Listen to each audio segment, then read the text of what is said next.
whatever the customer walks away thinking about your company, that is their customer experience, and however that turns out in their head is how your brand is defined.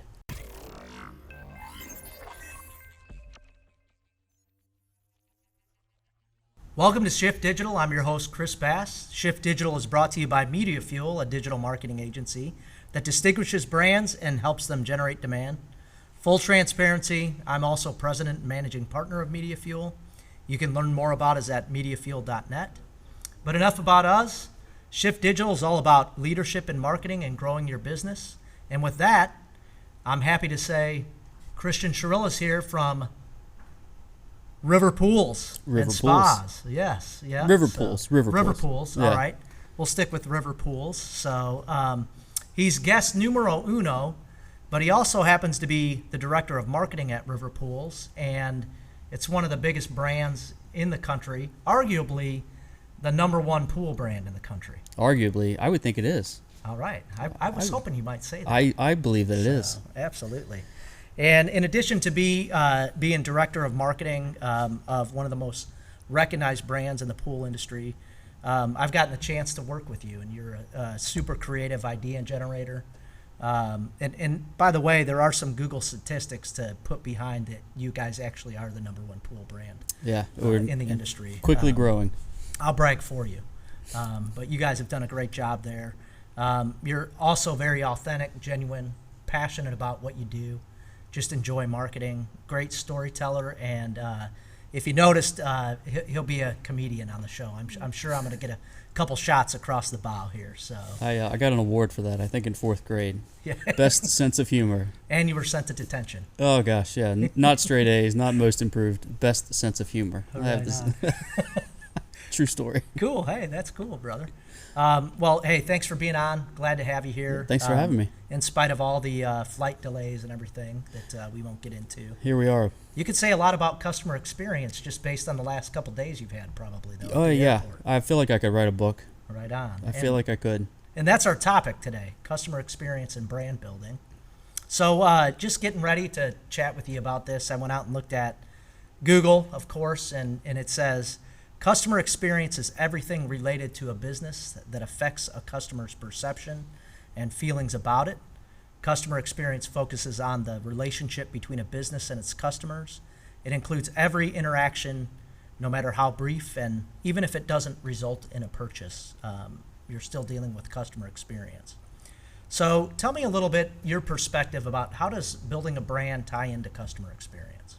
I don't think you can't define it. I mean, just reading that through on Google, it is everything. It is every interaction that a person would have with your brand, and not even necessarily a specific product.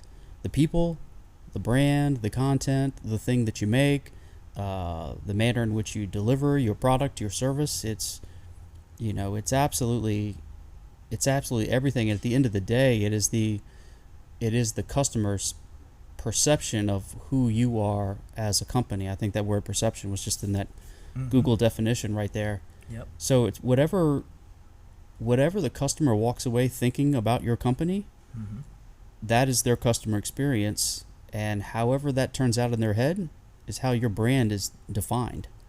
Yeah. I mean, we all have a lot of deliverables that we have discovered and not discovered as we're building companies and processes and innovating new products and services. So there's many facets to that, many facets, and all of it plays into how your brand is perceived. Yep, absolutely. How do you guys, what's your approach to driving perception at River Pools? What are some of the perceptions that you want people to know about River Pools, and then what are some of the ways that you do that? Yeah, so we want to be known as educators in the industry. We want to be known as the source to get answers to all of your questions as a pool shopper. So if you're a homeowner and at some point you want to put a pool in your backyard, even if it's not one of our products and we focus exclusively on fiberglass pools, but if at some point, 6 months from now, a year from now, 5 years from now, you're early in marriage and our dream house will have a pool in it. We want to be the singular source where you feel like you can go and get information that helps you make the decision that's right for you and your family, even if it's not buying one of our products. Mm-hmm. That's the level of education we want to provide, and thus that's the beginning of the customer experience we want to build at River Pools. And how long's River Pools been around, Cristian? So Jason Hughes is the founder, and he started the company in 2001, April, May, something like that year. I think 6 months, a year in, Marcus Sheridan came on board. Mm-hmm. And Jason actually had a partner at the time, Jim Spees. He and Jason actually started the company, and then Marcus came in afterward. Jim has retired and moved on, so he and Marcus are the original founders, and that's of the original installation company. That's not the brand that we manufacture that built up the momentum that gave us the opportunity to begin manufacturing our own pools. Mm-hmm. And of course, franchising is the next big thing for us. So yes, and so you talked a little bit about answering questions, being educators, and going back in your history. Mm-hmm. Tell us a little bit about how that started, because I think it's a unique brand story that really shaped what River Pools became. Yeah, I really hope you ask Marcus this question when you chat with him, because it's their story, and I try to do it justice when I tell it, and it is such it plays such a pivotal role in the story behind River Pools. But imagine you've started this pool company and you're trying to find your footing in the industry and in your community and build a business, which was just to sell and install pools, hot tubs, saunas. I mean, they did a little bit of everything.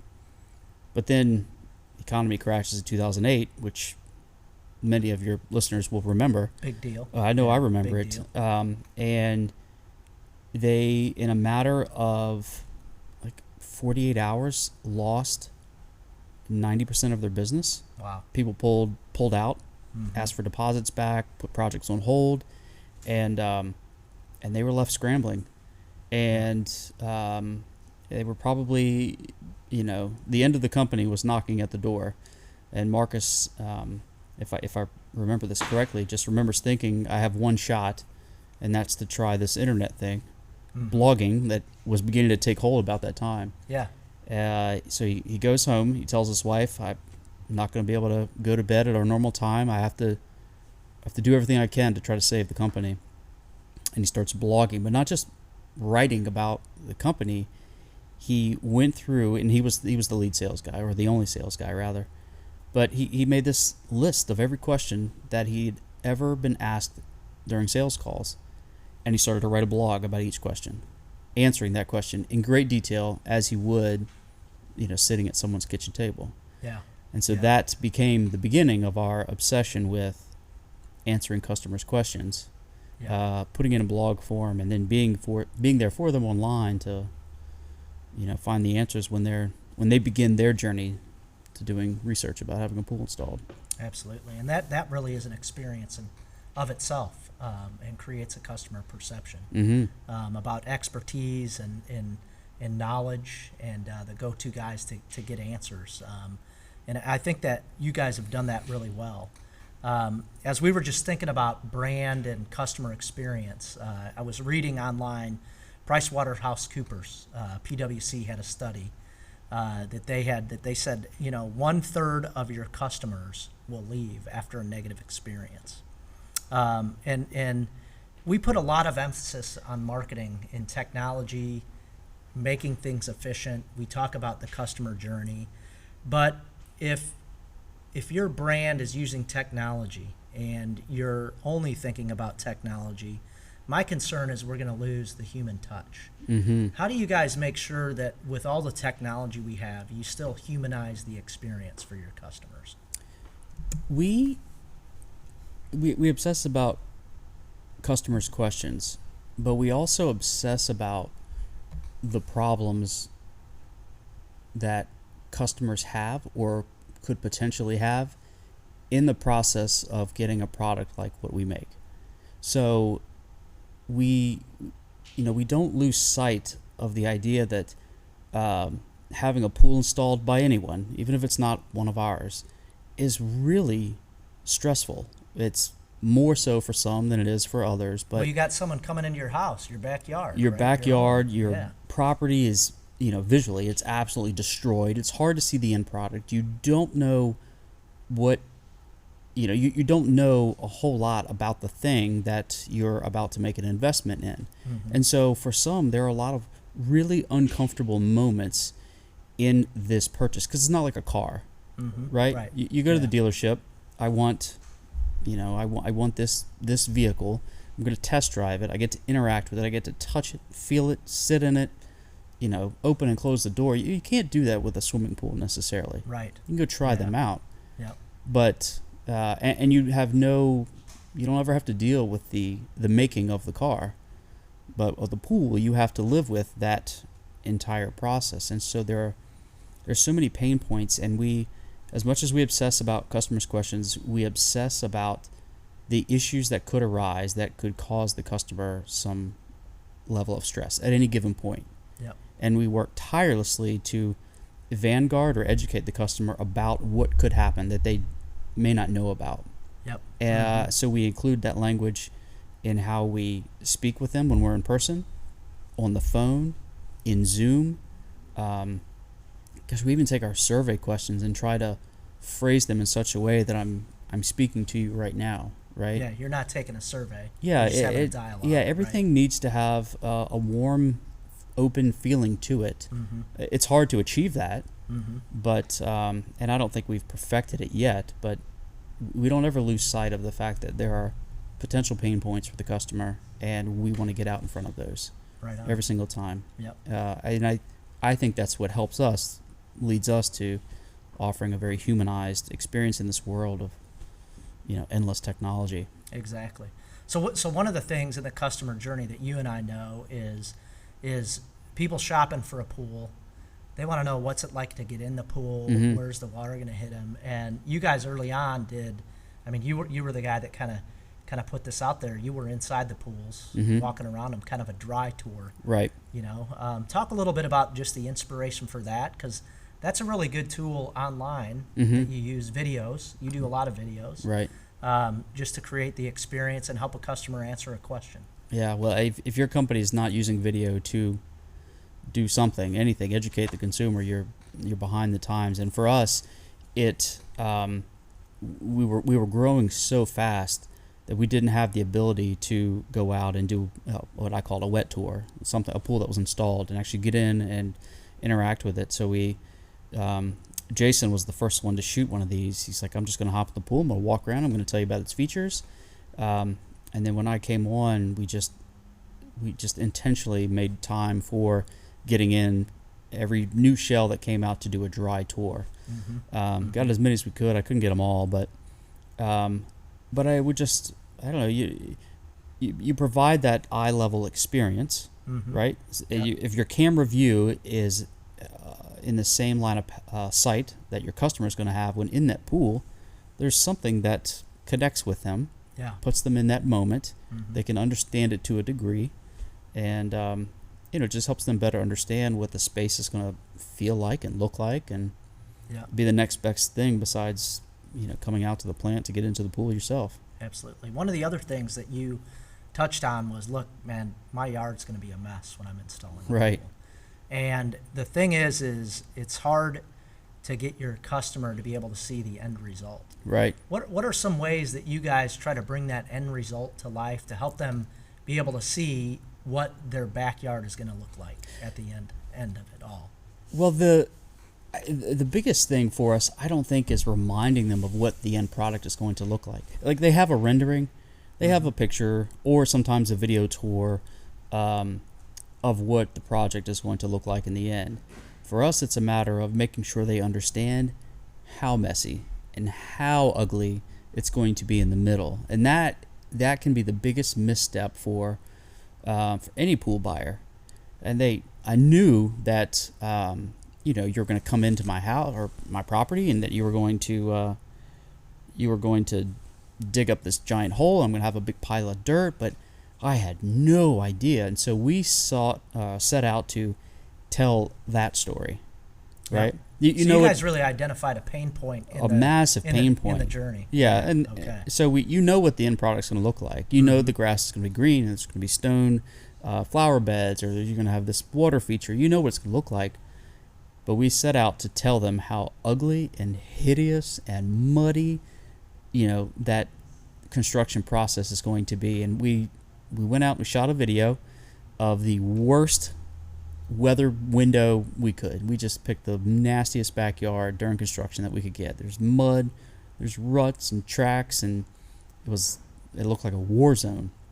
And we said, this, Chris, is what your yard is going to look like. Oh, great. It's going to look awful and hideous. We're going to put it back together in the end, but I just want you to know, you have to expect giant ruts over your grass. The trucks have to get to the site.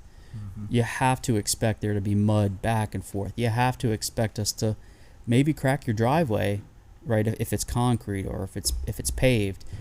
There's no way to prevent those things. So if it happens, at least you know that there was potential for it to happen. So we take this video and we put it in as many places as we could, and so that the homeowner can see it at the top of the funnel all the way through to the contract signing moment. Like, that video is embedded in the digital contract that we deliver to them. And then they have to sign off saying, I understand how messy this is going to be.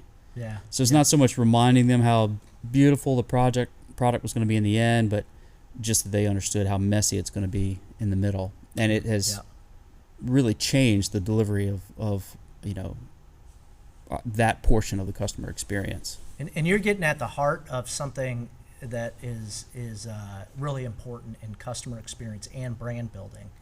Marketing always leads. Marketing always goes out first. If we as marketers go out first and set expectations in the wrong way, and then we don't live up the sales experience, the operational experience, the whole implementation of getting my pool built and set up, if that experience doesn't match what marketing has done, then it blows apart the brand. It can. So what you guys have really done is you've said, hey, here are the pain points that we've got for the customer. This is where we see our problem. This is where we're going to really emphasize and make sure they know what's going on. Now, you guys distribute through franchisees.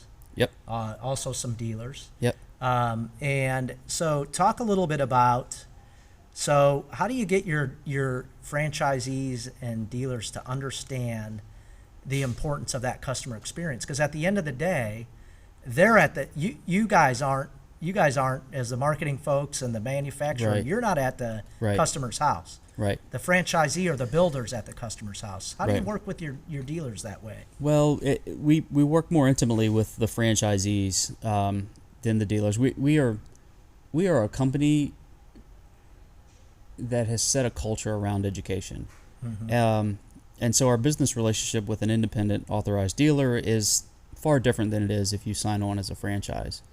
But still, as a dealer, if you were to call and say, hey, I'm struggling with this, man, we're gonna spend time with you, and we're gonna help you troubleshoot things and solve problems and deliver better service and ultimately a better product. And we have lots of engaging conversations with our dealers all the time. But for the most part, that is their business. They are simply purchasing our products wholesale to sell in their markets, retail, and install. So they are designing their own customer experience for the most part on that end. The franchisees, we are beginning to spend so much intentional time with them about the customer pain points. How do we vanguard against them?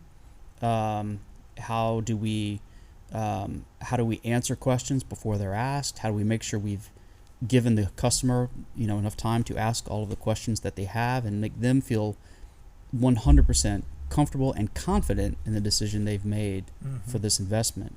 So for us, we're at the beginning of this thing, but there's just a relentless pursuit to ensure that the passion and the level of detail we want to deliver our customers transcends into the customer experience at all of our locations. Yeah, and you have some passionate leaders on your team, and Yes, and we they do do. a great job. They do a great job training. I mean, we've seen them speak at different industry shows, and Right. they just do a great job, as well as yourself. I think, in fact, if you're listening to this episode of Shift Digital, what you don't know is we're actually on a set in space, and tomorrow back on Earth. Yeah, You yeah. guys are going to be doing one of your trainings, right? Yeah. And we're happy to have you doing it in the MediaFuel studios. That's awesome. But I think it's just a testament to the training that you're talking about, and that's something you do year round for your franchisees, Yeah, right? we're all on a we set up a Zoom call with them every single month, and there's always a segment about communication. Yep. And 9 times out of 10, I'd say 80% of the time we're talking about communication with the customer. Yep. The other 20% is about how to improve communication in your personal life. Mm-hmm. We're all human. Yes. At the end of the day, we're going home to families, or we have family members, or everybody's family looks a little bit different. Mm-hmm. But if communication principles can help improve your personal life, that will translate over to your professional life. And so we spend a lot of intentional time working on communication and improving that. And that improvement looks different for every single person in our company and who's associated with our brand. And yet we know that there's value in working on that, for everyone. Mm-hmm. So we work a lot with that every single month. Tomorrow you'll be sitting in on the sessions. Mm-hmm. There will be a segment on communication. Yet again, there'll be a big segment on the customer experience and how we're taking all those points of communication, all those touch points, and putting that together in one giant model of what our customer experience looks like. Excellent. We've just sort of recently arrived at what this thing looks like full circle, and we finally drew it up on the board one day and said, "That's it." Yeah. Jason might have even stood up and Got a process. yelled, "Eureka!" Yeah. I don't Right. It was a moment, buddy. The Yeah. light bulb went off. Excellent. Yeah. But I don't know. There's just a lot of intentional time. Absolutely. So you guys what's cool is you have a strategy, you have tools, and you have processes, and now what you're really focusing on is your franchisee behaviors. Right. How do we And- consistently deliver this experience Yep. at every location? Yep. That's that's the trifecta, man. That's if you can get behavior consistent, of all your employees and your franchisees, you're going to create a killer brand. So tell me, for small business owners that might be listening out there, what are 2 or 3 things that you would say they're going to need to address if they're trying to build a brand that's going to delight customers? I would say obsess about your customers' questions and seek to be the authority in your area, your community, your industry. But start local. And if you're the trusted source to give answers, even if that means the person is not buying your products or services, be okay with that. Nothing will build trust more than customers, or than gaining the reputation that you will answer honestly. So let me get this right. You're saying I should just be helpful. You should just be helpful. Right on. Absolutely. Cool. Very cool. So sidebar question, you've led teams, and you led a team through the pandemic last year. What do you think was the hardest thing about being a leader since the pandemic, and what inspiration do you have for other leaders who are trying to fight the good fight out there? Hardest thing as a leader during the pandemic.